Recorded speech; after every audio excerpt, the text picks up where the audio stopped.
జీవితంలో ఎదురయ్యే సవాళ్లు, ఆందోళనల మధ్య మనం తరచుగా నిశ్శబ్దాన్ని, నిలకడను కోల్పోతుంటాం. అటువంటి సమయాల్లో పరిశుద్ధ గ్రంథం మనకొక అద్భుతమైన నిరీక్షణను ఇస్తోంది. కీర్తనల గ్రంథం 46వ అధ్యాయం 10వ వచనంలో దేవుడు ఇలా సెలవిస్తున్నాడు: ఊరకుండుడి, దేనే దేవుడనని తెలిసికొనుడి. అన్యజనులలో నేను మహోన్నతుడనగుదును, భూమి మీద నేను మహోన్నతుడనగుదును. ఈ వాక్యం మనల్ని మన తొందరపాటు నుండి కాసేపు విరామము తీసుకోమని ప్రేమతో ఆహ్వానిస్తోంది. మన చుట్టూ ఉన్న లోకము ఎంత అల్లకల్లోలంగా ఉన్నా దేవుని అపరిమితమైన శక్తిని మరియు ఆయన సర్వాధికారాన్ని మనం గుర్తించినప్పుడు మన హృదయాలలో నిజమైన శాంతి కలుగుతుంది.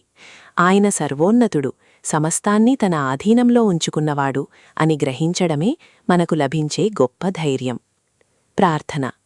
పరిశుద్ధుడవైన తండ్రి, నా జీవితంలోని కష్ట సమయాల్లో నిశ్చలముగా ఉండటం నాకు నేర్పించండి.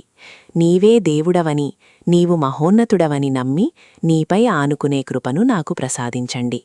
ఆమెన్.